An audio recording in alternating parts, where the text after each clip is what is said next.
Assalamualaikum warahmatullahi wabarakatuh. Alhamdulillahirabbil alamin wa bihi nasta'in wa ala umuri dunya waddin. Wassalatu wassalamu ala asyrofil anbiya wal mursalin wa ala alihi wa ashabi wa man tabi'ahum bi ihsan illa yaumiddin. Amma ba'du. Qala Allah Ta'ala fil Qur'anil Karim, a'udzu billahi minasyaitonir rajim. Bismillahirrahmanirrahim. Ya ayyuhalladzina amanu kutiba alaikumus syiyam kama kutiba alal ladzina min qablikum la'allakum tattaqun. Shadaqallahul azim. Wahai saudaraku seiman, pada dasarnya setiap ibadah memiliki keutamaan, terutama ibadah yang sedang kita jalani di bulan suci Ramadan ini, yaitu ibadah puasa. Di mana ibadah ini memiliki banyak keutamaan. Di antaranya ialah yang pertama, pahala puasa tidak dibatasi. Pada dasarnya setiap ibadah itu disebutkan dalam Al-Quran atau maupun hadis, jumlah atau takaran pahala yang akan didapatkan. Contohnya amalan sedekah yang disebutkan dalam Al-Quran surat Al-Baqarah ayat 261 pada halaman 44 kaca sebelah kiri bagian atas sedikit, yang berbunyi, Masalul ladzina yunfikuna amwalahum fisabilillah kamasalil habbah ambatat sab'a sanabil fi kulli sumbulatin mi'atu habbah wallahu yudha'ifu liman yasha wallahu wasi'un alim. Masalul ladzina yunfikuna amwalahum fisabilillah, perumpamaan seseorang yang menginfakkan hartanya di jalan Allah bagaikan sebutir biji ambatat sab'a sanabil, yang menumbuhkan 7 tangkai, fi kulli sumbulatin mi'atu habbah, dan pada setiap tangkai terdapat 100 biji. Wallahu yudha'ifu liman yasha, Allah Maha berkehendak melipat gandakan amalan seseorang. Wallahu wasi'un alim, Allah Maha luas lagi Maha mengetahui. Dari surat tersebut kita dapat mengambil hikmah dan dapat mengetahui bahwasannya ketika kita bersedekah di jalan Allah, amalan kita dilipat gandakan menjadi 700 kali lipat. Masya Allah, tabarakallah. Begitu pula ketika kita menjalankannya di bulan puasa ini, di mana banyak amalan yang akan Allah lipat gandakan, paling tidak dari 70 sampai 700 kali lipat yang akan dilipat gandakan. Lain halnya dengan ibadah puasa itu sendiri yang kita jalani. Justru Allah berfirman dalam hadits qudsi yang berbunyi, Kullu ammalu bani adam lahu illa siyam fa innahu li wa ana ajzi bihi. Sungguhnya amalan anak Adam itu miliknya, kecuali puasa. Sesungguhnya puasa itu milikku dan aku sendiri yang akan membalasnya. Bayangkan, di mana ketika seluruh amalan dilipat gandakan, pahala puasanya itu sendiri tidak disebutkan berapa. Ini adalah tanda bahwasanya pahala puasa tidak dibatasi. Sebagaimana bagusnya kita mengerjakan, seindahnya kita mengerjakan ibadah ini, tidak melakukan yang dilarang, melakukan amal soleh, insya Allah dengan cukup melakukan hal tersebut saja kita akan mendapatkan balasan yang tidak dapat kita perhitungkan betapa besarnya. Masya Allah, tabarakallah. Keutamaan selanjutnya ialah bau mulut orang yang berpuasa akan harum. Pada dasarnya ketika kita berpuasa dengan tidak berpuasa, bau mulut kita akan cenderung lebih bau ketika tidak berpuasa. Ketika berpuasa.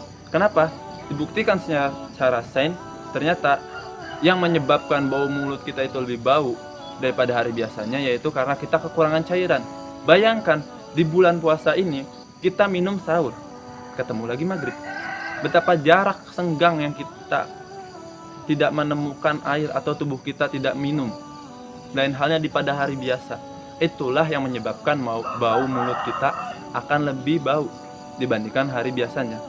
Akan tetapi bau mulut ini di sisi Allah akan lebih harum dibandingkan minyak mistik, sebagaimana yang disebutkan dalam hadis, wa man ladzi nafsi biyadihi al-khuluqu famisawim atyabu indallahi ta'ala min rihil mistik. Dan demi yang artinya, dan demi zat yang jiwa Muhammad berada di genggamannya, sesungguhnya bau mulut orang yang berpuasa akan harum di sisi Allah Subhanahu wa taala dibandingkan minyak mistik. Bayangkan saudara, di dunia mungkin mulut kita bau, tapi ketika kita balik menghadap Allah Subhanahu wa taala, kita akan dikenal dengan bau ini dengan bau mulut ini yang lebih harum daripada minyak mistik, di mana dengan bau tersebut kita dikenal sebagai hambanya yang berpuasa ketika bulan Ramadan. Alhamdulillah. Keutamaan selanjutnya ialah puasa dapat mengendalikan hawa nafsu, sebagaimana yang disebutkan dalam kitab Bulughul Maram pada bab nikah hadis pertama yang berbunyi, ya ma'syara syabab man istata'a minkum alba'ata falyatajawwaj fa innahu aghaddu lil basar wa ahsanu lil farji wa man lam yastati' fa alaihi bisawm fa innahu lahu wijaun. Ya ma'syara syabab, wahai para pemuda. Konteks di sini menyebutkan para pemuda. Kenapa? Karena Rasulullah mengetahui bahwasanya jiwa pemuda itu lebih menggelora, ledang semangatnya melakukan segala sesuatu dibandingkan orang tua. Langsung teks selanjutnya, Rasulullah memerintahkan apa? Man istata'a minkum alba'ata falyatajawwaj. Barang siapa yang di antara kalian telah sanggup untuk menikah, maka hendaklah menikah. Fa innahu aghaddu lil basar. Karena itu dapat menundukkan pandangan, wa ahsanu lil farji, dan dapat menjaga kemaluan. Jadi Rasulullah memerintahkan kita, khususnya para pemuda, ketika kita memiliki rasa kepada lawan jenis itu menikah. Kenapa? Agar terhindar dari perzinahan. Karena Rasulullah tidak ingin hambanya terjerumus dalam dosa.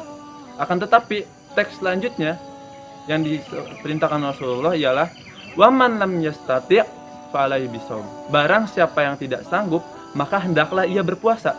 Fa innahu lahu wijaun. Karena sesungguhnya puasa dapat mengendalikanmu. Bayangkan, setidaknya ketika kita sedang berpuasa, yang tadinya mau marah, gak jadi marah. Yang tadinya kita biasa ngegibahin seseorang, ketika berpuasa, berhenti gibahnya. Kenapa? Setidaknya kita takut batal ketika melakukan hal tersebut. Apalagi ini yang akan melakukan perzinahan. Setidaknya kita takut puasa kita akan batal. Dan kita merasa Allah melihat kita. Dan biarpun ada orang yang sedang berpuasa tapi tetap melakukan perzinahan, bukan puasanya yang salah, tapi diri dia yang salah mengerjakannya. Ada yang salah dalam dirinya sehingga puasa itu tidak bisa mengendalikan dirinya. Baik. Keutamaan selanjutnya ialah puasa dapat menjauhkan diri kita dari api neraka. Sebagaimana yang disebutkan dalam kitab Bulughul Maram bab kedua dalam bab siam atau bab puasa, di hadis ketiganya yang berbunyi, ma min abdin yasumu yauman fi sabilillah illa ba'adallahu bidzalikal yaum an wajhin nar sab'an khariban. Yang artinya, barang siapa seorang hamba Allah, ma min abdin yasumu yauman fi sabilillah, berpuasa satu hari di jalan Allah, illa ba'adallahu bidzalikal yaum an wajhin nar, tidaklah dengan puasa tersebut atau karena satu hari tersebut Allah jauhkan wajahnya dari api neraka sejauh 70 tahun perjalanan. Bayangkan, kita berjalan sejam tanpa henti aja kaki akan lelah. Apalagi ini dengan kita berpuasa di jalan Allah, kita akan dijauhkan dari api neraka sejauh 70 tahun perjalanan. Apalagi ketika kita menjalankan puasa ini sebulan penuh di jalan Allah. Masya Allah, tabarakallah. Akan berapa jauh kita dari neraka, yang insya Allah kita diselamatkan dari azabnya. Amin amin ya rabbal alamin. Mungkin hanya 4 saja yang bisa saya jelaskan tentang keutamaan puasa. Pada dasarnya keutamaan puasa sebenarnya masih banyak, akan tetapi saya yang fakir ilmu hanya dapat menjelaskan 4 perkara saja. Apabila ada kata yang salah, mohon dibukakan pintu maaf seluas-luasnya, karena namanya manusia tidak luput dari kesalahan. Wabillahi taufiq wal hidayah, waridho wal inayah. Wassalamualaikum warahmatullahi wabarakatuh.